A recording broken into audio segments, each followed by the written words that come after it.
bonjour à tous. Merci d'être là pour assister à ce webinaire.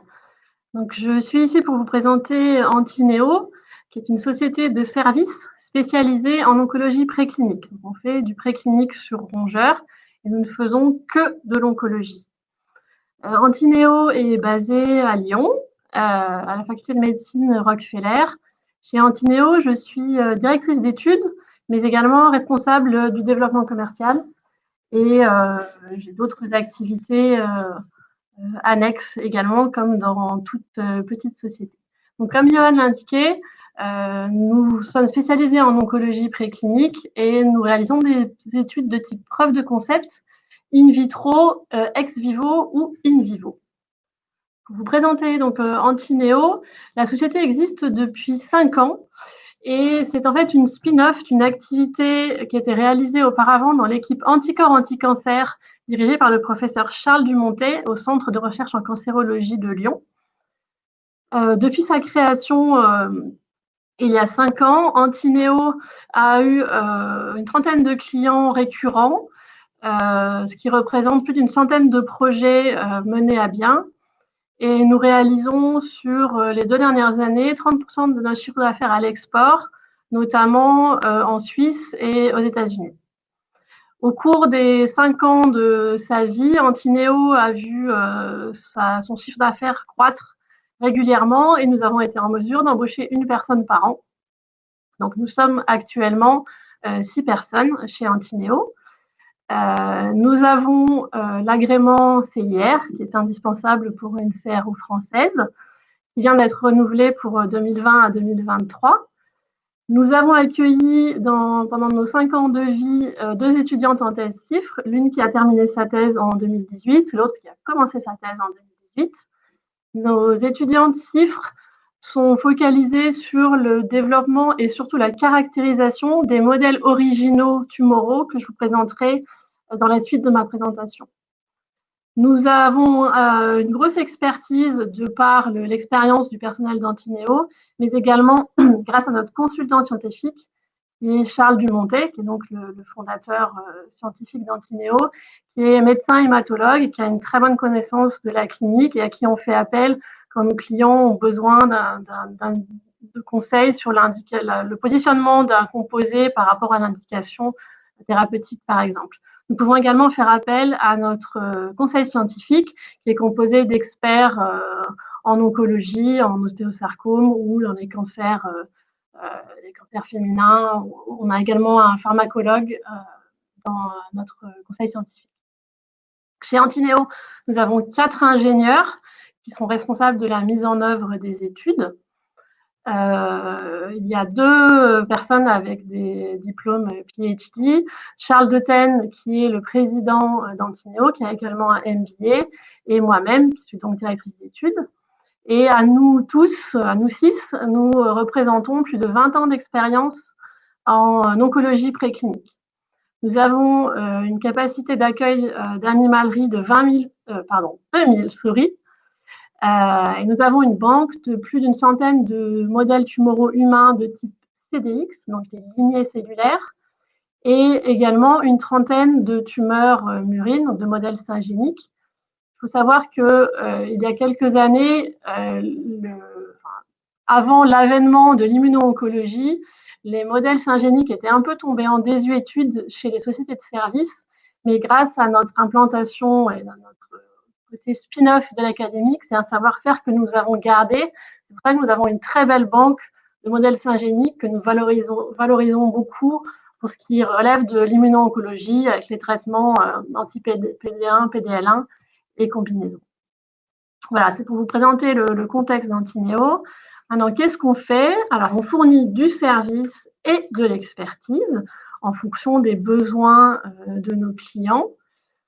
En in vitro, nous réalisons des études de type preuve de concept qui permettent de choisir éventuellement le meilleur candidat, la meilleure indication candidate ou le meilleur lead, le meilleur composé à utiliser pour les phases supérieures. Les études in vitro ont un coût bien moindre que les études in vivo. Nous pouvons réaliser des études de type détermination de C50 grâce à des expériences MTT où nous pouvons réaliser des études d'expression de marqueurs en cytométrie en flux. Donc ça, c'est les expériences qu'on appelle endpoints, qui se font donc en point final. Nous avons également accès à 2 appareils qui nous permettent de faire du monitoring en continu de populations in vitro, et donc de voir l'effet d'anticorps thérapeutiques, par exemple, au cours du temps sur une population tumorale mise en présence d'un effecteur immunitaire, par exemple. Nous pouvons réaliser également des expériences d'analyse de flux calcique. Voilà. Cette liste n'est pas exhaustive. Nous avons, pour faire beaucoup de choses, c'est assez détaillé sur notre site web, et nous pouvons également développer des essais à façon en fonction de vos besoins. Après, on peut passer à l'ex vivo.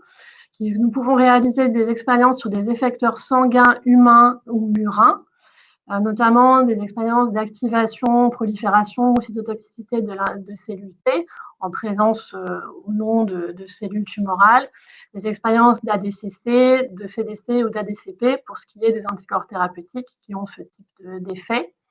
Et le cœur de notre activité, qui correspond à 80% de notre chiffre d'affaires annuel, et ce sont les études in vivo.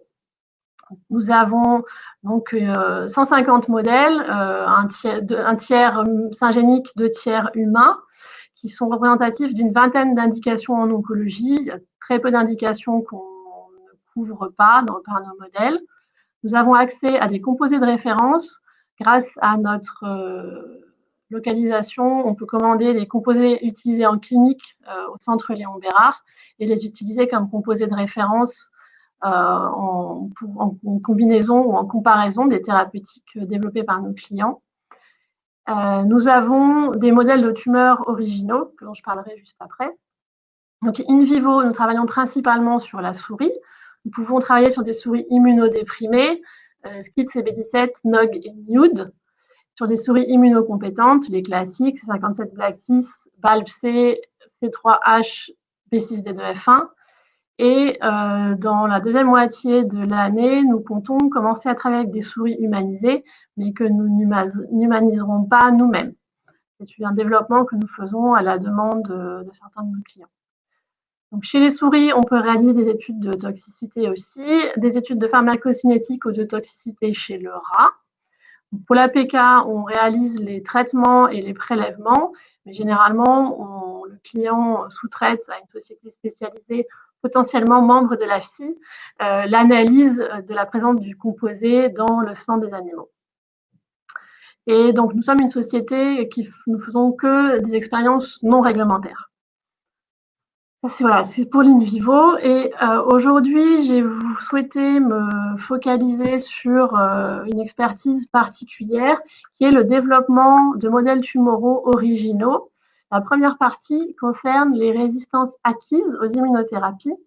Donc en clinique, notamment pour les composés en immuno-oncologie de type anti-PD1, anti-PDL1, il y a déjà une grande grande proportion de patients qui sont résistants primaires à ces composés. Et donc ça, c'est quelque chose que l'on peut modéliser assez facilement en préclinique. On prend un modèle tumoral, on l'implante chez la souris, on le traite avec un anti-PD1 ou un PDL1, et si la tumeur ne répond pas, c'est un modèle résistant primaire. Mais un gros problème des anticorps de type immune checkpoint inhibitor, c'est qu'on a des apparitions de résistance secondaire. Et à ce moment-là, le traitement de la tumeur devient extrêmement compliqué. Et nous avons réalisé il y a quelques années qu'il n'y avait pas vraiment de modèles qui permettent de modéliser ce type de résistance. Et nous avons cherché à comment on pouvait faire pour proposer ce type de modèles tumoraux aux biotech afin soit de tester des thérapeutiques qui visent à soigner les cancers devenus résistants, soit qui visent à resensibiliser les tumeurs. Donc, ces modèles sont développés in vivo par un procédé que je ne dévoilerai pas ici, nous n'introduisons pas de modifications génétiques volontaires dans nos modèles, et donc ils sont maintenus exclusivement in vivo. Ce sont vraiment des modèles originaux qui, à notre connaissance, n'ont pas d'équivalent concurrentiel. Et nous avons une banque de modèles de ce type, dont je vais vous parler juste après. Nous pouvons également développer des modèles à façon pour vos besoins, soit en co-développement si c'est quelque chose qui peut être intéressant également pour d'autres clients, ou en exclusif si ça concerne votre thérapeutique particulière. Donc maintenant, les modèles que l'on a. Donc pour les modèles de résistance acquise aux immunothérapies, donc nous ne nous focalisons pas que sur les immune checkpoint inhibitors. Pour ce qui est des tumeurs humaines, donc des modèles CDX implantés chez la souris immunodéprimée, nous avons plusieurs lymphomes B résistants aux anti-CD1 ou à des combinaisons anti-CD20, pardon, des combinaisons anti-CD20 R, c'est pour rituximab, avec des chimiothérapies. Nous avons des modèles de myélome résistants à l'anti-CD38, le daratumumab, et des cancers du sein résistants soit au trastuzumab, soit à l'ADC TDM1, qui est le CADCILA. Vous avez en dessous l'exemple d'un modèle de lymphome non-hodgkinien. Vous avez en bleu les courbes correspondant au modèle wild-type parental, non traité, donc c'est la courbe qui part très vite, et traité, vous voyez qu'il y a des rémissions complètes des souris, et les modèles résistants sont en rose, vous voyez que le modèle ne répond plus du tout à l'anticorps thérapeutique, mais également qu'il est devenu plus agressif, ce qui n'est pas un cas général sur ces modèles de résistance acquise. Pour ce qui est des modèles syngéniques murins, nous avons des modèles de mélanome originaux que nous avons rendus résistants aux anti-PD1, PDL1.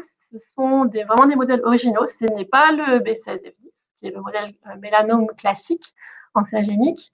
Cancer du côlon, cancer de la vessie, cancer du rein, et nous avons actuellement en développement des lymphomes B syngéniques résistants aux anti-PD1 et également un modèle que l'on est en train de rendre résistant à l'anti-CD20 murin. Donc ça pour vous montrer qu'on a une grande expérience dans le développement de ce modèle et sur les dernières années, on réalise une bonne partie de notre chiffre d'affaires sur ces modèles qui sont vraiment une valeur ajoutée pour les entreprises qui développent des thérapeutiques visant les cancers résistants aux immunothérapies. Un autre aspect dont j'ai peu parlé jusqu'ici dans mes présentations d'Antinéo, ce sont les modèles métastatiques.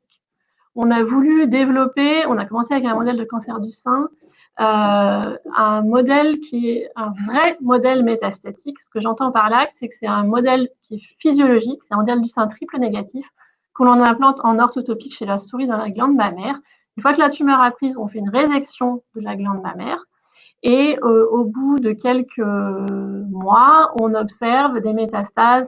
On a 3 modèles, un modèle qui métastase prioritairement au cerveau, un modèle qui métastase prioritairement dans les ganglions et un modèle qui métastase prioritairement dans le poumon.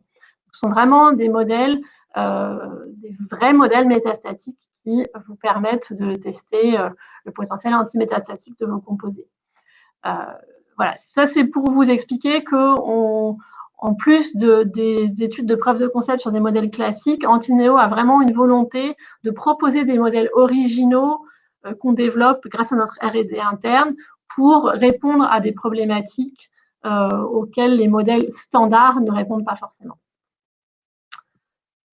Et pour conclure sur Antinéo, donc les 5 points clés, nous fournissons une expertise scientifique et une expertise technique sur l'oncologie préclinique, en plus des services, bien entendu. Vous serez en contact pour vos études avec un maximum de 2 interlocuteurs dédiés, c'est-à-dire lors des phases de discussion du projet et de chiffrage, vous discuterez avec moi, pour la contractualisation également.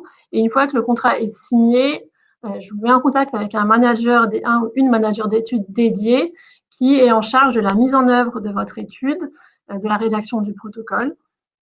Donc, c'est vraiment que 2 interlocuteurs pour qu'il y ait le moins de pertes de transmission d'informations et que tout le monde connaisse parfaitement vos problématiques qui sont spécifiques à votre composé, à votre société, par exemple. Ce que nos clients louent le plus dans nos prestations, c'est notre réactivité et notre flexibilité. Car effectivement, comme nous sommes une petite équipe, nous pouvons nous permettre d'être extrêmement réactifs puisque la chaîne de décision est très courte. Et nous avons une grande flexibilité, notamment du fait que nous faisons énormément de développement de R&D et donc nous pouvons, en décalant potentiellement des expériences de R&D prévues pour nous, prévoir lancer des études assez rapidement pour nos clients. Comme vous avez vu, nous sommes surtout des scientifiques et nous pouvons développer des études à façon, des modèles à façon ou des essais in vitro à façon pour vos besoins.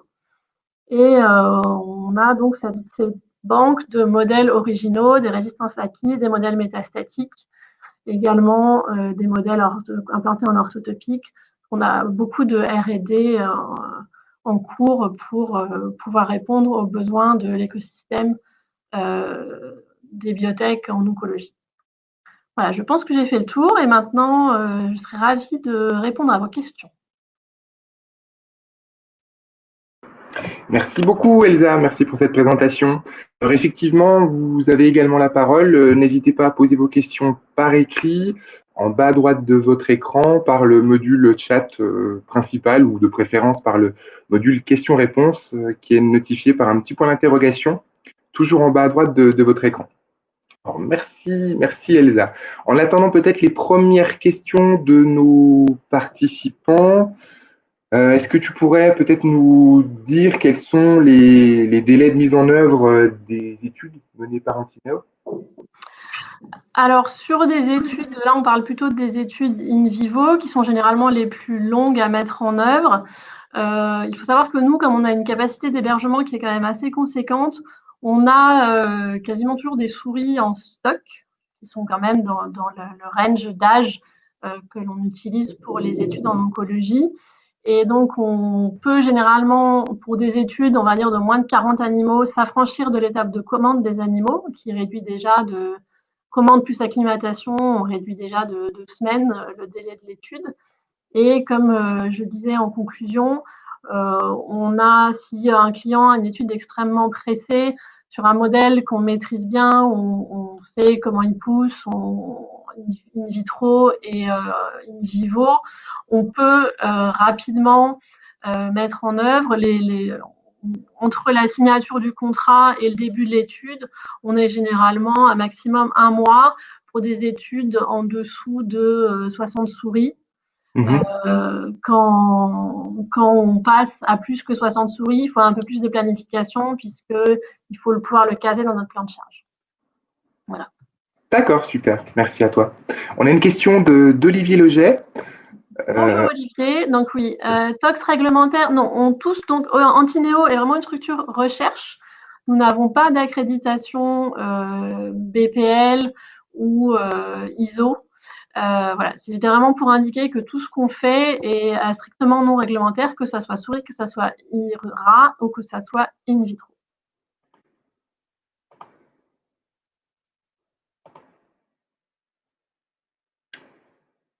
Parfait, on laisse encore quelques petits instants.